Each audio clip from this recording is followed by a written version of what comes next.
Okay, so I was sorry to have missed the meeting earlier this summer, but I'm glad we have the time to chat now. Jimbo has asked me to talk about kind of a broad topic, so I'll do my best to sort of compress this in a short period of time. I'm going to be talking about multi-scale climate interactions, the impact of upper ocean turbulence, but I think perhaps a better or more clear title might be, how does the ocean mesoscale and submesoscale couple to other components of the climate system besides the ocean? Which is why I chose to include this figure on the right. You can see there's a little bit of sea ice up in the upper left. You can see some interesting cloud features here, which sort of indicate exchange between the atmosphere and the ocean. And then, of course, these classic nice ocean color pictures where you see this small scale filaments and eddies being generated. And so what I'd like to focus on today is specifically this idea of how upper ocean turbulence couples to the cryosphere, impacts air-sea exchange, and also impacts biogeochemical cycling. So these are topics that I've had the pleasure to work with a number of people in my group listed on the left and a few key colleagues that are outside of CalTech as well. I do just want to make it clear that because it's a short talk, I'm going to mostly focus on work that has been done in our group in recent years. And I don't want people to think that that's necessarily a reflection of everything that's happening, because these are really active areas and there's some really broad work that's being done. And I just wanted to highlight what I think are a few key questions that would be useful for this group to think about and discuss. Okay, so I want to start with this really beautiful image from the Hewitt et al. Nature Climate Change paper. So we now have the capability of running global ocean models that are at least submesoscale permitting, if not submesoscale resolving, down to this roughly 1 or 2 kilometer scales. And actually looking at some of the work that's, say, come out of the Klima project, we may be close to a regime where we can start to run maybe ensembles at decadal scales that resolve the submesoscale. We know that when we run these models at this high resolution, we begin to see new dynamics that are very important for the ocean's vertical velocity, vertical transport. But yet most of these models have been run in ocean-only configurations. And when we think about couple models that we use to think about climate projections, this is another nice figure from the Hewitt paper, time on the x-axis, the horizontal grid spacing on the y-axis.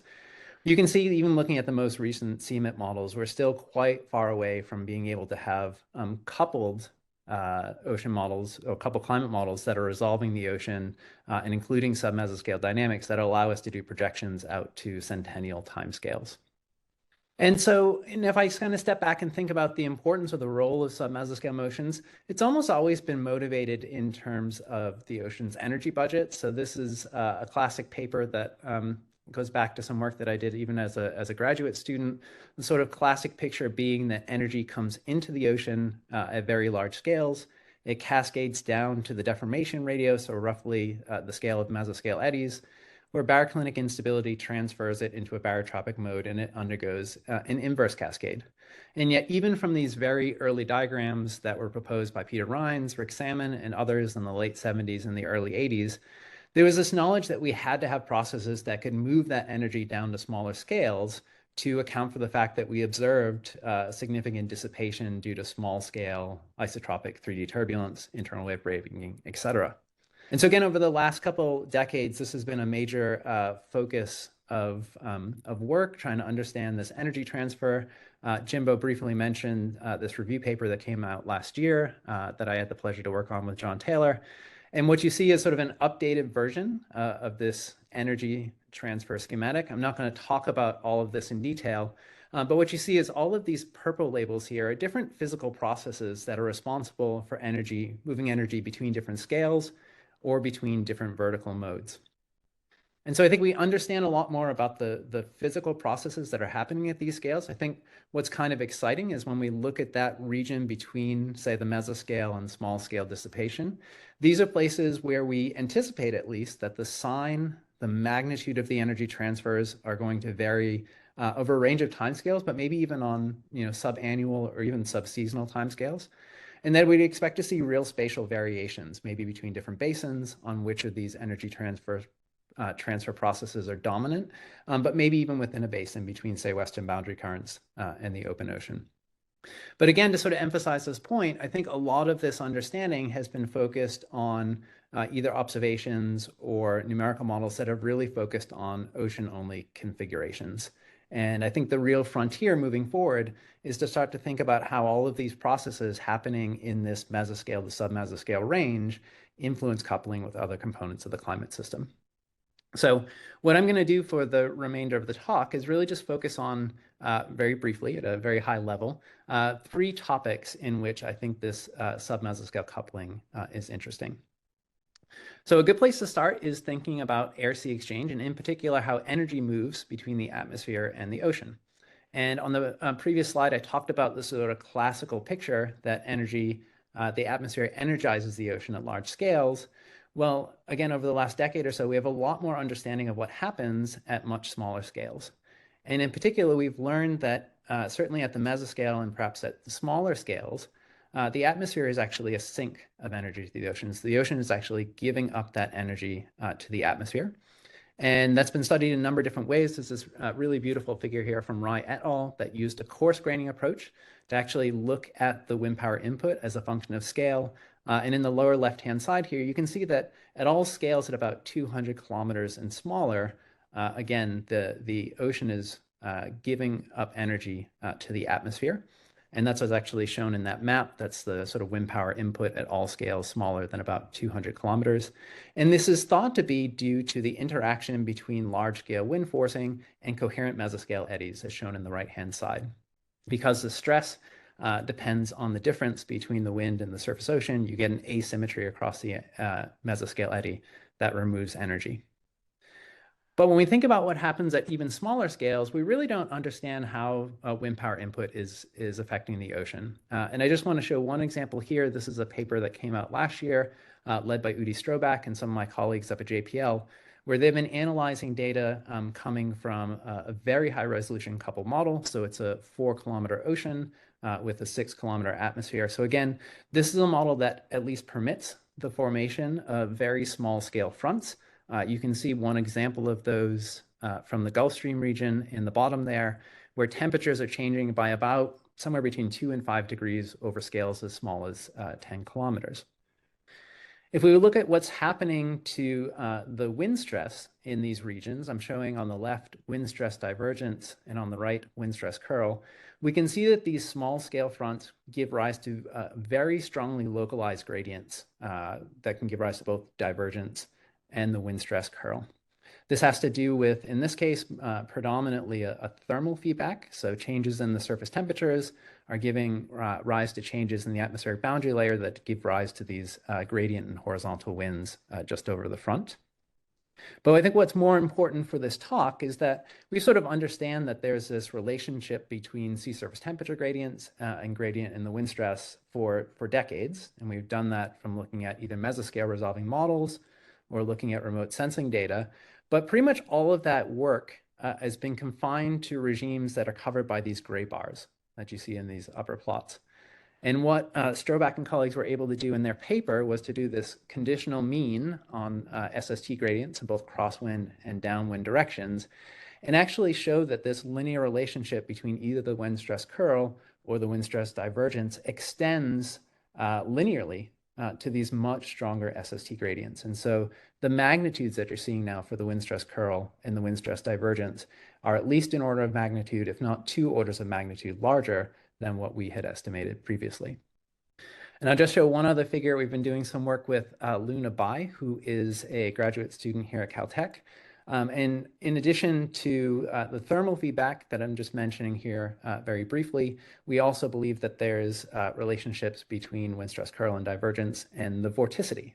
And so Luna's been able to map out, again, using the same model, different regimes where both SST gradients and vorticity, which we would expect to be coupled in regions of submesoscale fronts, can contribute to both the wind stress curl and divergence. And there can be regimes where they act constructively and regimes where they act destructively. So I won't go into a lot of details here, but the last thing to say is that the magnitude of the wind stress curl and divergence that Luna's finding is comparable to what's in the Strobach paper. And so, of course, that's important for energy transfer, but for the upper ocean, the wind stress curl could give rise to very large vertical velocities through effluent pumping, mechanisms, and specifically happening in small scale frontal regions where we expect the vertical velocities to be large already. So that first part of the talk was talking a little bit about how upper ocean submesoscales imprint their structure on the atmosphere. The other place where we see this coupling is in the sea ice zone. So to give a sense for what this looks like, on the left-hand side here, I'm showing a snapshot that was put together by Georgi Monakarian with output from a high-resolution numeric model. This is the LLC 4320. So we're talking about at these latitudes sub 2-kilometer resolution. And what's interesting in this figure is that Georgi is showing the vorticity here, not of the ocean circulation, which are figures that we typically tend to look at, but actually in the ice itself. And so you see two very different regimes here. You're looking down at the Arctic basin. On the left-hand side, or the western part of the Arctic, you can see the vorticity is relatively low. This is in a region where the sea ice is thick. This is the pack ice, and you can see actually that it's more dominated by these elongated fracture structures that I'm not going to talk about too much. But as you move to the right side of the plot, or to the central eastern side of the Arctic basin, the sea ice begins to thin as you get into the marginal ice zone. As the sea ice begins to thin, the ice becomes more coupled with the underlying ocean turbulence, and you can see that the vorticity here begins to mimic the types of images that you would see in a turbulent upper ocean field. You can see from the magnitude of the vorticity here that you're mostly seeing mesoscale variability, although in some of the regions down by Fram Strait, which would be down towards the bottom of that plot, we get relatively high Rossby numbers. And then on the right-hand side, I'm just showing a zoomed-in view of the upper ocean vorticity in a 400-kilometer by 400-kilometer box, summertime in the marginal ice zone. Well, I think what is important for this talk is just the fact that when you look at the heat exchange between the ocean and the ice, you can see that those heat fluxes are very strongly modulated and shaped by the mesoscale and submesoscale turbulence. And so there's a very strong correlation between the vorticity and the ocean ice heat fluxes. So this figure comes from a numerical model where the sea ice is treated as a continuum. It has a special rheology for sea ice, a hyblorheology. But when we look at high resolution images in the marginal ice zone, what we see is that the sea ice tends to be composed of discrete sea ice elements, you might say, that we call sea ice flows. And so on the left-hand side, there's a really beautiful image of, you can see a sort of corrugation in the boundary between the ice-covered region and the open ocean region, something that looks indicative of baroclinic instability. And yet the ice itself has all of these discrete sea ice flows that may be interacting with each other, which could impact momentum budgets and even buoyancy budgets. There are certain images like the middle one where you see this very, very fine filamentation of the sea ice that, again, looks a lot like if you put a passive tracer down in an upper ocean turbulent field. Yet when you zoom in on these images, even at the smallest scales, you can see that they're composed of fine sea ice flows. And then the figure on the right just makes the case that the size of these flows, you can kind of see one over on the left-hand side here, can be quite comparable to the scale of the coherent structures in this region as well. So in collaboration with Mukund Gupta, who is a senior research associate in the group, we've been trying to think about what is the impact of these discrete sea ice flows on upper ocean turbulence in the marginal ice zone. So I'll just show a couple figures from a few simulations where we've been using some idealized representation of sea ice. They are just circular disks, but they are coupled to a submesoscale resolving ocean. So here's a simulation that Mukund ran where he set up a baroclinic front in the mix layer and look at its impact on dispersion. And we did a couple different regimes. We put down a passive tracer, which is shown on the left. It would sort of be the limit of very, very thin sea ice. And then we moved to progressively different flow sizes. So on the right, upper right is 2 kilometer, lower left is 5 kilometer, and the lower right is 10 kilometers. And what you find is that the smaller sea ice flows have a greater tendency to become trapped in coherent structures, whether those are vortices or they're filaments, and they experience a much stronger dispersion than the larger flows.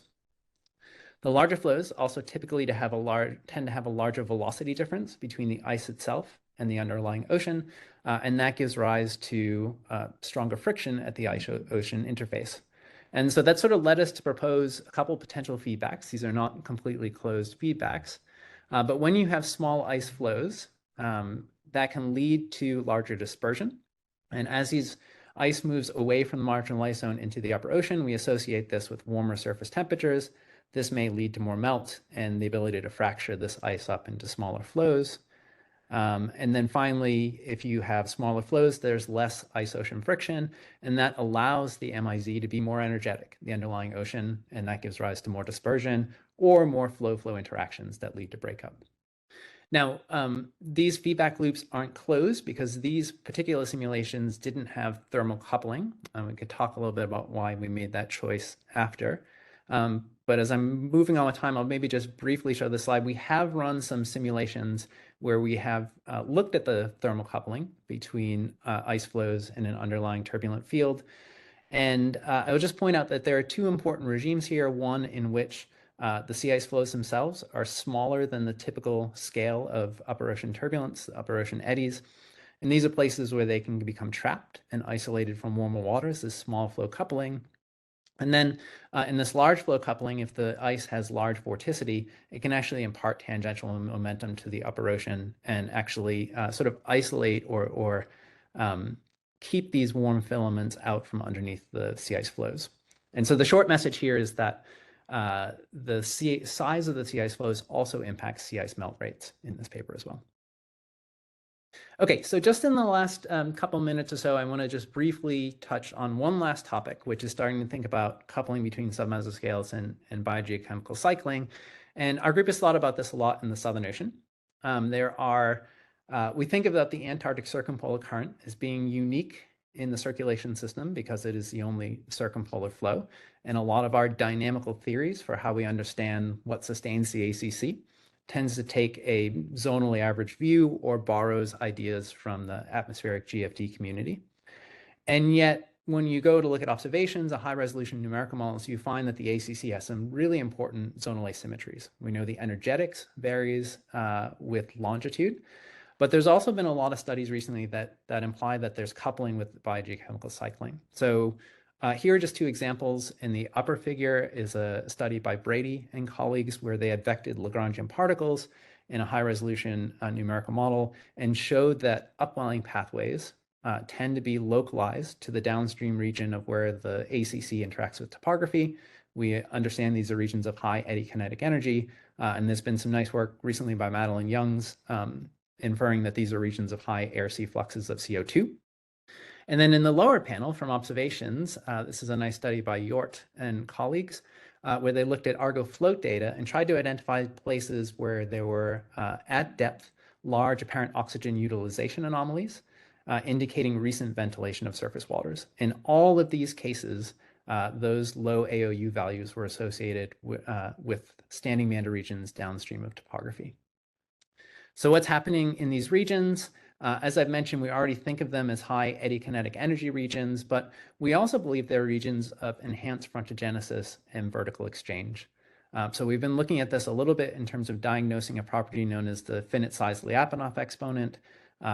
You can see an example of a snapshot of that field on the left, but statistically on the right-hand side, if we just look at a PDF, of where these FSLEs are large, we tend to see larger magnitudes in these high eddy kinetic energy regions. And then one observational study to go along with this, this was a paper led by Leah Siegelman, where she actually looked at hydrographic data in a large standing meander downstream of Kerguelen Plateau. You can see this green curve on the upper right-hand side. That's the path or the trajectory of the seal. And then the red and blue curves below are actually showing the magnitude of the finite size Lyapunov exponent. And what you see is typically when you cross these large FSLE values, they tend to be associated with large lateral density gradients correlated with the periphery of mesoscale eddies. So on the bottom here, you see the warm anomalies are mesoscale eddies. This is depth on the y-axis. It should be time or distance on the x-axis there. Sorry, it's missing.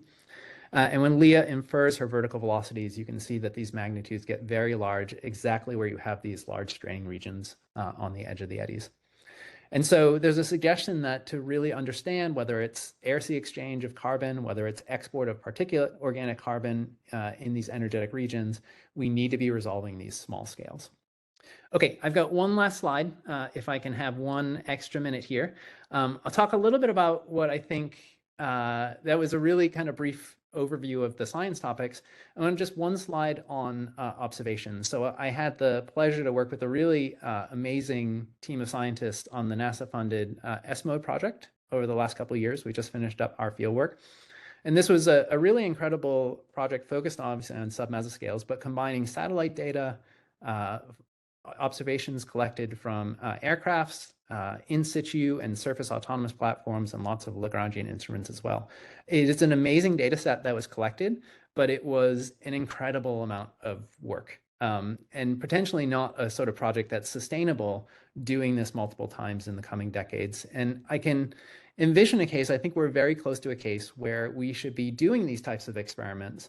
However, as this data is collected, we should be assimilating this data in real time into forecast models that are running forward, days or weeks ahead, that are helping us to understand where we want to move different assets you have in the water, and eventually be running these field programs with multiple platforms in a much more autonomous sense. And that's going to be helpful just in the amount of time it requires to pilot these vehicles, but also eventually moving to experiments where you may want to have not order of 10 autonomous platforms, but maybe it's order of 100.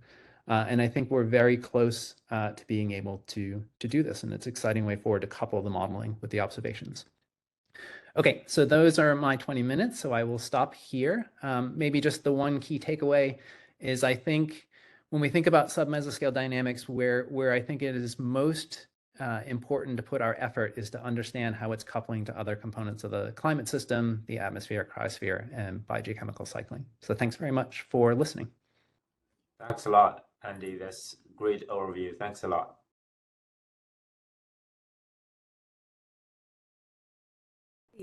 Super interesting stuff. If you could put once more the picture from Siegelman et al. 2020, you went so fast over that. I was very curious. So when you're talking about those jumps that you're seeing in the temperature and W fields there, like in the W fields, right? You're seeing upwelling and downwelling. So I missed it. Are you saying that these are related to interactions with the topography underneath? Yeah, sorry, I should have been a bit clearer about that. Okay, so if you look at the upper left-hand side, I'm showing one region of the Antarctic circumpolar current. And this blue region would be associated with higher eddy kinetic energy. So leading in the topography would be just upstream of that. So sort of between 20 and 25 east here. So what happens is as the flow of the ACC moves east, it encounters this topography. It gets very strongly topographically steered. But as it loses that topographical control downstream, it tends to shed very energetic eddies. And there are a couple different reasons for why it does this. The orientation of the mean flow, the strength of the lateral density gradients there. But it gives rise to really strong straining fields between the eddies themselves. And that's kind of what is being highlighted by these darker colors here. And then when Leah looked at this data set in this energetic region, and we have done some similar things with ocean gliders, and these are not direct estimates at the bottom of the vertical velocities. They're inferred basically through an omega equation with some modifications.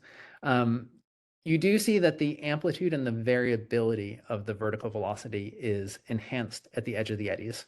It is not surprising to see vertical velocities of both signs, as we tend to think of what might be happening here as a bit of an overturning circulation.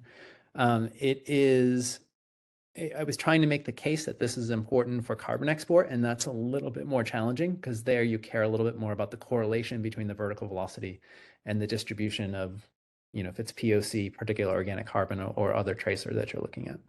These are standing eddies that are just there kind of all the time, induced by the shape of the topography, basically. Yeah, so there's a standing meander, which is an undulation in the mean flow itself, which is more or less steady, but that tends to be at scales of a couple hundred kilometers.